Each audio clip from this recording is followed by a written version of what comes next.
안녕하세요. 여러분, 오늘은 조금 특별한 이야기를 해보려고 합니다. 제가 사주를 공부하면서 듣는 질문 중 하나가 바로 이겁니다. 선생님, 제 운은 좋다고 하셨잖아요. 그런데 왜 인생이 안 풀릴까요? 처음 이 질문을 들었을 때는 저도 조금 당황했습니다. 대운도 좋고, 세운도 나쁘지 않고, 재물운이나 명예운도 분명히 들어와 있는데 정작 그 사람의 삶은 제자리 걸음이거나 오히려 더 복잡해져 있는 경우를 자주 봤거든요. 사주를 공부하다 보면 참 이상한 장면을 자주 보게 됩니다. 운이 분명히 좋은데 대운도 들어오고 재물운이나 명예운도 나쁘지 않은데 이상하게 인생이 잘 풀리지 않는 사람들이 있습니다. 반대로 운이 그렇게 좋아 보이지 않는데도 삶이 비교적 안정적으로 흘러가고 결정적인 순간마다 길을 잘 선택하는 사람도 있습니다. 이 차이는 뭘까요?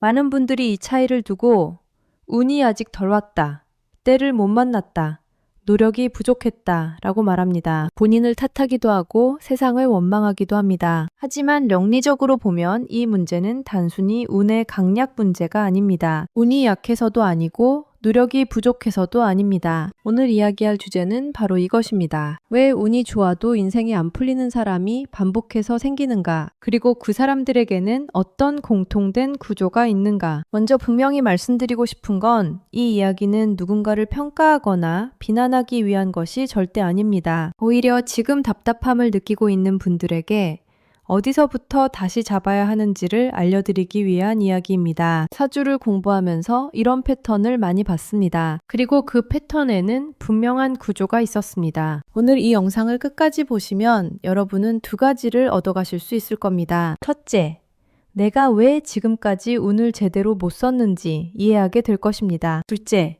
앞으로 들어올 운을 어떻게 현실의 결과로 바꿀 수 있는지 방향이 보일 겁니다. 그럼 시작하겠습니다. 본격적인 이야기를 시작하기 전에 먼저 결론부터 가볍게 말씀드리겠습니다. 운이 좋아도 인생이 안 풀리는 사람들은 대부분 운을 쓰는 방식에서 문제가 생깁니다. 운은 들어왔는데 그 운을 받아낼 그릇이 준비되지 않았거나 그 운을 현실의 선택으로 연결하지 못합니다. 조금 더 쉽게 말씀드릴게요. 비유하자면 이렇습니다.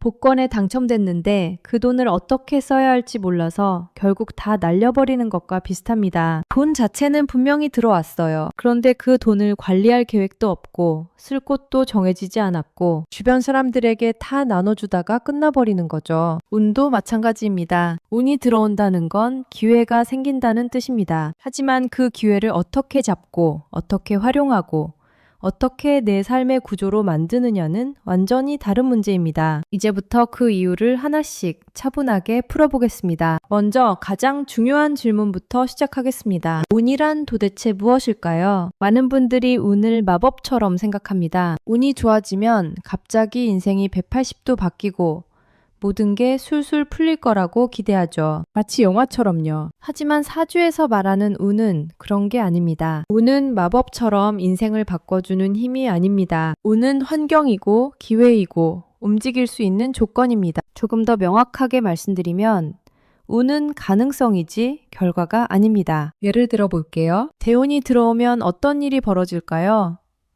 사람이 많아집니다. 새로운 사람을 만나게 되고 기회가 생기고 결정해야 할 일이 늘어납니다. 선택지가 많아지는 거죠. 여기서 중요한 건 운이 좋아질수록 선택의 무게도 함께 커진다는 점입니다. 이게 무슨 말이냐면 운이 나쁠 때는 선택지가 별로 없어요. 할 수 있는 게 하나밖에 없으니까 그냥 그걸 하면 됩니다. 고민할 필요도 없죠. 하지만 운이 좋아지면 선택지가 3개, 4개, 5개로 늘어납니다. 이 일을 할까? 저 일을 할까? 이 사람을 만날까? 저 사람을 만날까? 여기에 투자할까? 저기에 투자할까? 선택이 많아지는 건 좋은 일입니다. 하지만 동시에 책임도 커집니다. 잘못 선택하면 오히려 더 큰 낭패를 볼 수 있거든요. 그런데 많은 사람들은 운이 좋아지면 아무것도 하지 않아도 잘 풀릴 거라고 생각합니다. 이 순간부터 운은 오히려 부담이 됩니다. 결정을 미루고 관계를 정리하지 않고 책임을 회피하기 시작합니다. 운이 좋으니까 조금만 더 기다리면 더 좋은 게 올 거야 라고 생각하면서요. 하지만 현실은 그렇게 흘러가지 않습니다. 그래서 명리에서는 이런 말을 합니다. 운이 세게 들어올수록 그 사람의 본성이 더 적나라하게 드러난다. 운이 좋아지면 숨겨져 있던 문제들이 다 수면 위로 올라옵니다. 평소에는 괜찮았던 성격 문제, 관계 문제, 습관 문제가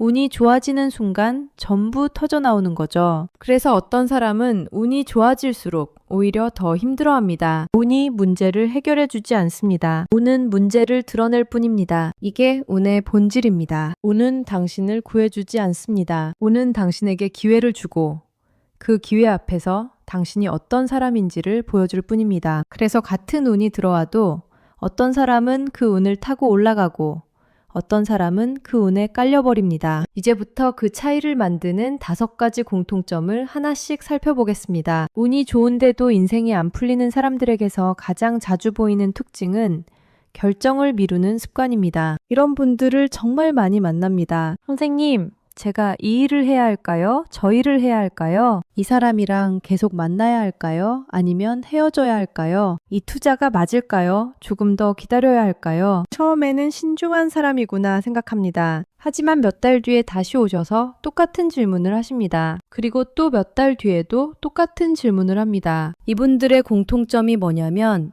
선택의 순간마다 조금만 더 보자, 나중에 정하자, 상황을 보자 라는 말을 반복한다는 겁니다. 이 말 자체는 신중해 보입니다. 급하게 결정하는 것보다는 나아 보이죠. 하지만 사주적으로 보면 이건 에너지가 가장 많이 새는 지점입니다. 왜냐하면 결정을 미룬다는 건 에너지를 계속 그 문제에 묶어둔다는 뜻이거든요. 예를 들어 볼게요. 이직을 할까 말까 고민하고 있다고 칩시다. 1달 고민하고 2달 고민하고 석 달 고민합니다. 그 석 달 동안 당신의 머릿속은 온통 그 생각뿐입니다. 밤에 잠자리에 누워도 그 생각, 출근길에도 그 생각, 일하면서도 그 생각. 그런데 정작 결정은 안 합니다. 이 상태가 지속되면 어떻게 될까요?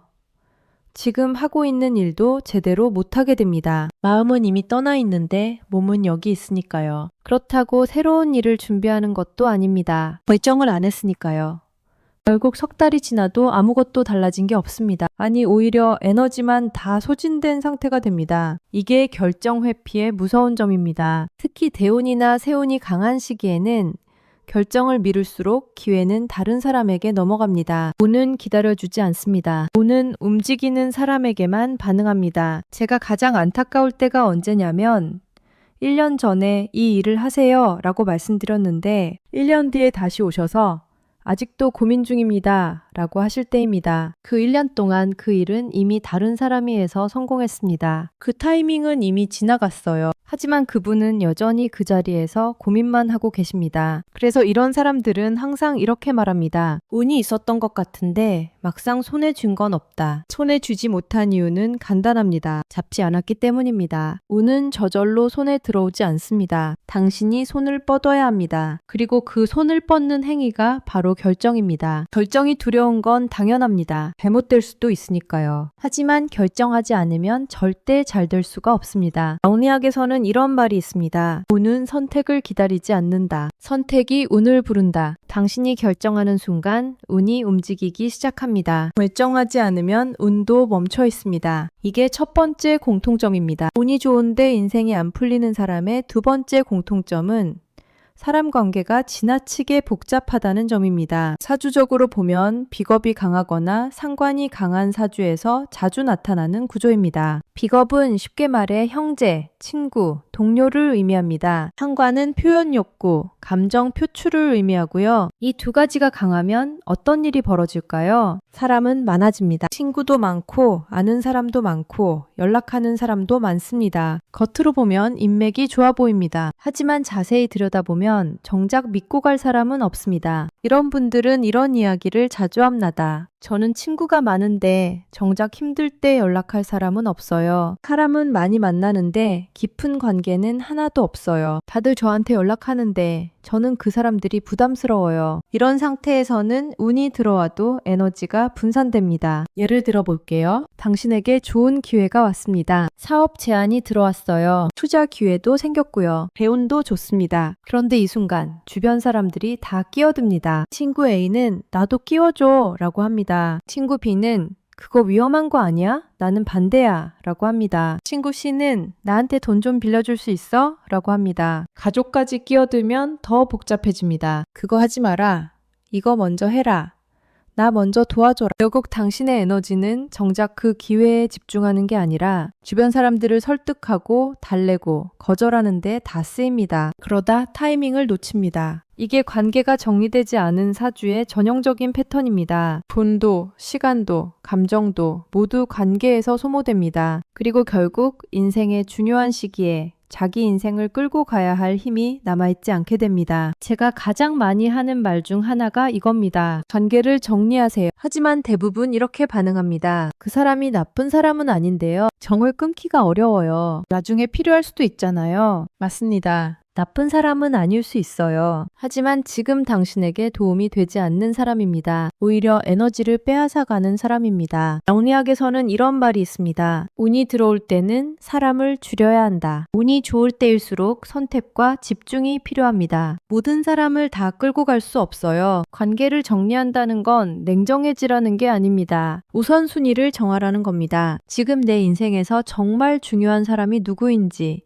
정말 필요한 관계가 무엇인지를 명확히 하라는 거죠. 그래야 운이 들어왔을 때 그 운을 제대로 쓸 수 있습니다. 이게 두 번째 공통점입니다. 세 번째 이유로 넘어가 보겠습니다. 운이 들어오면 사람이 어떻게 변할까요? 자신감이 생깁니다. 이 자신감 자체는 나쁜 게 아닙니다. 오히려 좋은 겁니다. 자신감 없이는 아무것도 할 수 없으니까요. 문제는 이 자신감이 고집과 착각으로 바뀔 때입니다. 내가 맞다. 나는 원래 이런 사람이다. 내 방식이 옳다. 이런 생각이 강해질수록 운은 협력자가 아니라 시험지가 됩니다. 가장 안타까울 때가 언제냐면 운이 좋은 시기에 오히려 사람을 잃어버리는 경우입니다. 예를 들어 볼게요. 대운이 들어왔습니다. 일도 잘 되기 시작하고 돈도 벌리기 시작합니다. 이 시점에서 이 사람은 생각합니다. 역시 내가 맞았어. 내 방식이 옳았던 거야. 그리고 주변 사람들에게 이렇게 말하기 시작합니다. 내가 그랬잖아. 내 말대로 했어야지. 너희는 몰라. 나는 이렇게 해서 성공한 거야. 처음에는 주변 사람들이 축하해 줍니다. 하지만 이런 태도가 계속되면 사람들이 하나둘 떠나기 시작합니다. 그런데 본인은 이걸 못 느낍니다. 왜냐하면 지금 운이 좋으니까요. 일도 잘 되고 돈도 벌리고 있으니까 주변 사람이 좀 줄어드는 건 별로 중요하지 않아 보입니다. 하지만 운은 영원하지 않습니다. 개운이 빠져나가기 시작하면 어떻게 될까요? 일이 꼬이기 시작합니다. 투자가 잘못되고 사업이 어려워집니다. 이때 주변을 돌아보면 아무도 없습니다. 운이 좋을 때 다 밀어냈거든요. 결국 혼자 감당해야 합니다. 이게 운을 성격으로 소모한 사람의 전형적인 결말입니다. 사주에서는 이런 걸 운이 교만을 키운다고 말합니다. 운이 좋을수록 겸손해야 합니다. 운이 좋을수록 사람을 모아야 합니다. 운이 좋을수록 관계를 돈독히 해야 합니다. 왜냐하면 그 사람들이 운이 빠져나갔을 때 당신을 지켜줄 사람들이기 때문입니다. 하지만 많은 사람들이 정반대로 합니다. 운이 좋을 때 사람을 잃고 운이 나빠졌을 때 사람을 찾습니다. 그런데 그때는 이미 늦었습니다. 제가 이런 말을 자주 합니다. 운이 좋을 때가 가장 위험합니다. 그때 당신의 진짜 모습이 나오거든요. 운이 좋을 때 겸손했던 사람은 운이 나빠져도 회복이 빠릅니다. 주변에 사람이 있으니까요. 하지만 운이 좋을 때 교만했던 사람은 운이 나빠지면 추락이 빠릅니다. 주변에 아무도 없으니까요. 이게 세 번째 공통점입니다. 네 번째 이유로 넘어가 보겠습니다. 운이 좋은데도 인생이 안 풀리는 사람들은 의외로 열심히 삽니다. 게으른 사람이 아니에요. 오히려 바쁘게 살아갑니다. 이것도 하고 저것도 하고 여기도 가고 저기도 갑니다. 하지만 무엇을 위해 열심히 사는지는 본인도 모르는 경우가 많습니다. 이런 질문을 자주 합니다. 지금 가장 중요한 게 뭐예요? 그러면 대부분 이렇게 대답합니다. 다 중요한데요. 일도 중요하고 가족도 중요하고 건강도 중요하고 맞습니다. 다 중요합니다. 하지만 지금 이 순간 가장 집중해야 할 게 뭐냐고 물으면 명확한 답이 없습니다. 이런 상태는 사주적으로 보면 운이 들어와도 방향을 잃기 쉽습니다. 왜냐하면 운이 주는 기회를 어디에 써야 할지 모르기 때문입니다. 예를 들어 볼게요. 당신에게 좋은 재물운이 들어왔습니다. 돈을 벌 기회가 생겼어요. 그런데 지금 당신의 최우선 과제가 뭔지 모릅니다. 그럼 그 돈을 어디에 쓸까요? 이것도 조금 하고 저것도 조금 하고 여기도 조금 투자하고 저기도 조금 투자합니다. 결국 바쁘게 살았는데 남는 게 없다는 느낌을 받게 됩니다. 명리학에서는 이런 걸 용신이 없는 상태라고 말합니다. 용신이라는 건 쉽게 말하면 인생의 방향성입니다. 내가 지금 무엇을 향해 가고 있는지, 무엇이 가장 중요한지를 명확히 하는 거죠. 이게 없으면 아무리 운이 좋아도 에너지가 분산됩니다. 제가 이런 말을 자주 합니다. 지금부터 1년 동안 딱 한 가지만 집중하세요. 다른 건 다 놓으세요. 그러면 대부분 불안해합니다. 그럼 다른 건 어떻게요? 다 놓으면 나중에 후회하지 않을까요? 하지만 역설적이게도 한 가지만 잡으면 나머지도 따라옵니다. 예를 들어 지금 가장 중요한 게 사업이라고 칩시다. 1년 동안 사업에만 집중합니다. 다른 건 최소한만 유지하고요. 1년 뒤에 사업이 안정되면 어떻게 될까요? 돈이 생깁니다. 그 돈으로 가족도 챙기고 건강도 챙기고 취미도 할 수 있습니다. 하지만 처음부터 사업도 하고 가족도 챙기고 건강도 챙기고 취미도 하려고 하면 다 주간에 머뭅니다. 결국 1년 뒤에도 사업은 불안정하고 가족도 제대로 못 챙기고 건강도 나빠지고 취미도 못합니다. 우선순위가 있다는 건 냉정해지라는 게 아닙니다. 효율적으로 살라는 겁니다. 지금 이 순간 가장 중요한 한 가지에 집중하면 운이 들어왔을 때 그 운을 제대로 쓸 수 있습니다. 하지만 우선순위 없이 살면 운이 들어와도 어디에 써야 할지 몰라서 그냥 흘러가 버립니다. 이게 4번째 공통점입니다. 이제 마지막 5번째 이유입니다. 이게 가장 중요할 수도 있습니다. 운은 일시적입니다. 대운은 10년 주기로 바뀌고 새운은 1년마다 바뀝니다. 월운은 한 달마다 바뀌고요. 하지만 삶은 구조입니다. 삶은 계속됩니다. 오늘 구조로 바꾸지 못하면 운이 빠져나간 뒤 다시 제자리로 돌아옵니다. 제가 가장 안타까울 때가 언제냐면 10년 전에 대운이 좋았던 분이 다시 오셨는데 10년 전이나 지금이나 똑같은 상황에 계실 때입니다. 10년 전에는 돈을 잘 벌었대요. 사업도 잘 됐고 투자도 잘 됐고 승진도 했고 그런데 지금은요. 다시 원정입니다. 왜 그럴까요? 운이 좋을 때 번 돈을 구조로 만들지 않았기 때문입니다. 좀 더 쉽게 설명해 볼게요. 운이 좋을 때 돈을 벌었습니다. 한 달에 500만 원 벌던 게 1000만 원으로 늘어났어요. 이때 2가지 선택이 있습니다. 첫 번째, 그 1000만 원을 그대로 쓰기. 좋은 차 사고, 좋은 집으로 이사 가고, 좋은 음식 먹고, 여행 다니고. 두 번째, 그 1000만 원 중 500만 원은 그대로 쓰고, 500만 원은 구조를 만드는 데 쓰기. 투자하거나 저축하거나 부동산 사거나 사업 확장하거나. 첫 번째 방식으로 살면 어떻게 될까요? 운이 좋을 때는 좋습니다. 매달 1000만 원 쓰니까 삶이 풍족합니다. 하지만 운이 빠져나가면 다시 500만 원으로 돌아갑니다. 그런데 생활 수준은 1000만 원 기준으로 올라가 있어요. 차도 샀고 집도 넓어졌고 고정 지출이 늘어났습니다. 결국 빚을 지게 됩니다. 두 번째 방식으로 살면 어떻게 될까요? 운이 좋을 때도 500만 원만 씁니다. 나머지 500만 원은 계속 구조를 만드는 데 씁니다. 10년 동안 매달 500만 원씩 투자하면 얼마가 될까요? 최소 6억 이상입니다. 운이 빠져나가도 이 6억은 남습니다. 이게 구조입니다. 이제 이 6억에서 나오는 수익으로 생활할 수 있습니다. 운이 없어도 버틸 수 있는 거죠. 사주적으로 보면 이게 운을 삶의 구조로 만든다는 의미입니다. 운이 좋을 때 벌어들인 것을 운이 나빠져도 유지될 수 있는 형태로 바꾸는 겁니다. 이게 재물이든 관계든 경력이든 건강이든 마찬가지입니다. 운이 좋을 때 만난 사람들을 운이 나빠져도 유지될 수 있는 관계로 만들어야 합니다. 운이 좋을 때 쌓은 경력을 운이 나빠져도 인정받을 수 있는 실력으로 만들어야 합니다. 운이 좋을 때 챙긴 건강을 운이 나빠져도 유지될 수 있는 습관으로 만들어야 합니다. 하지만 대부분은 그렇게 하지 않습니다. 운이 좋을 때는 그냥 신나게 삽니다. 돈도 쓰고 사람도 많이 만나고 바쁘게 일하고 그러다 운이 빠져나가면 모든 게 무너집니다. 그래서 어떤 사람은 대운이 끝나면 더 허무해집니다. 10년 동안 뭐 했지? 남는 게 하나도 없네. 이게 5번째 공통점입니다. 여기까지 5가지 공통점을 말씀드렸습니다. 한번 정리해 볼까요? 첫째, 결정을 미룹니다. 운이 와도 잡지 않습니다. 둘째, 관계가 정리되지 않았습니다. 에너지가 분산됩니다. 셋째, 운을 성격으로 소모합니다. 교만해지고 사람을 잃습니다. 넷째, 우선순위가 없습니다. 뭐가 중요한지 모릅니다. 다섯째, 운을 구조로 만들지 못합니다. 운이 빠지면 원점으로 돌아갑니다. 이 5가지가 바로 운이 좋아도 인생이 안 풀리는 사람들의 공통점입니다. 혹시 이 중에서 나에게 해당되는 게 있나요? 하나라도 있다면 그게 지금 당신의 인생이 막혀 있는 이유일 수 있습니다. 하지만 걱정하지 마세요. 이걸 알았다는 것 자체가 이미 절반은 해결한 겁니다. 문제를 모르면 해결할 수 없지만 문제를 알면 고칠 수 있으니까요. 그럼 우리는 어떻게 해야 하는지 말씀드리겠습니다. 운이 좋아도 인생이 안 풀리는 사람들의 공통점은 운이 없어서가 아닙니다.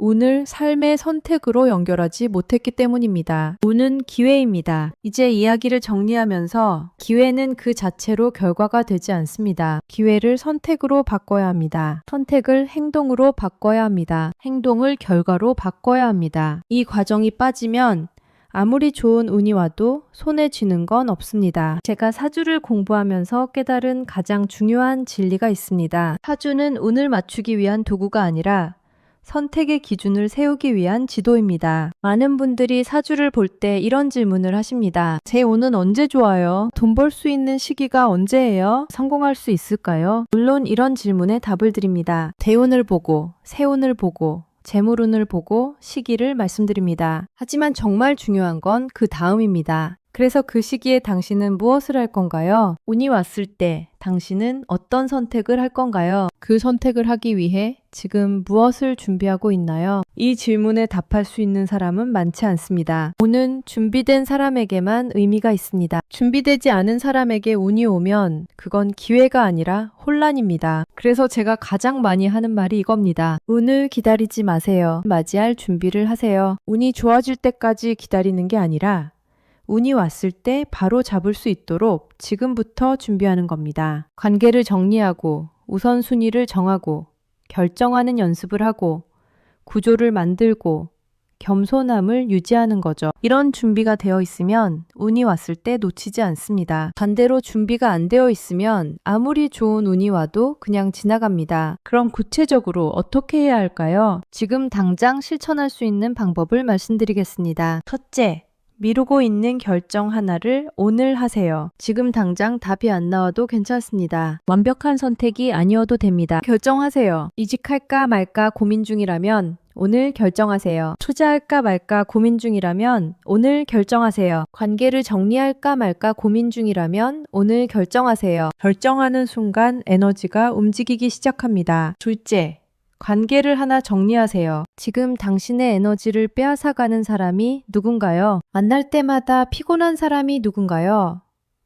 도움은 안 되는데 신경은 쓰이는 사람이 누군가요? 그 사람과의 관계를 정리하세요. 완전히 끊으라는 게 아닙니다. 거리를 두는 겁니다. 자주 만나던 걸 가끔 만나고 매일 연락하던 걸 일주일에 한 번 하고 그렇게 해서 생긴 시간과 에너지를 정말 중요한 사람에게 쓰세요. 셋째, 우선순위를 정하세요. 지금부터 1년 동안 가장 집중할 한 가지를 정하세요. 딱 한 가지입니다. 사업인가요? 건강인가요?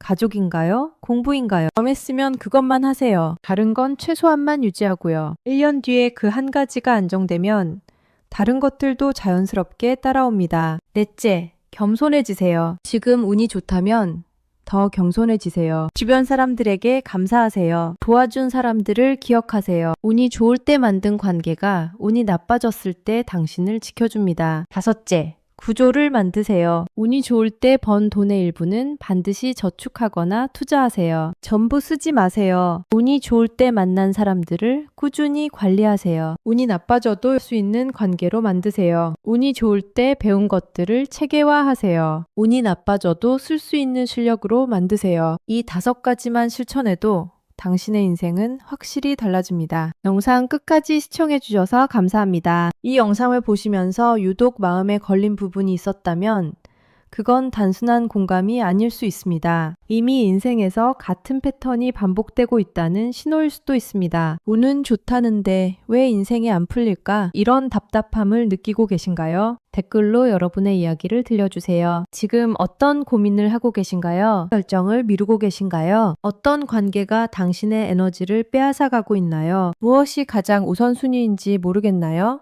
댓글에 솔직하게 적어보세요. 저는 지금 뭐뭐 때문에 고민입니다. 저는 뭐뭐를 결정하지 못하고 있습니다. 저는 뭐뭐가 가장 필요합니다. 이렇게 말로 표현하는 순간 생각이 정리되기 시작합니다. 그리고 남겨주신 댓글은 하나하나 확인하겠습니다. 여러분의 이야기가 다른 분들에게도 큰 도움이 될 수 있습니다. 혼자만 겪는 고민이 아니라는 걸 알게 되면 그것만으로도 위로가 되거든요. 이 영상이 도움이 되셨다면 같은 고민을 하는 지인분들께도 공유해주세요. 이 영상은 그 구조의 일부만을 설명한 것입니다. 같은 운이라도 누구에게는 기회가 되고 누구에게는 부담이 되는 이유는 사주 전체 구조에서만 보입니다. 개인의 사주는 모두 다릅니다. 비겁이 강한 사람, 상관이 강한 사람, 재성이 약한 사람, 인성이 강한 사람 모두 다른 구조를 가지고 있습니다. 그래서 같은 조언이라도 어떤 사람에게는 약이 되고 어떤 사람에게는 독이 될 수 있습니다. 예를 들어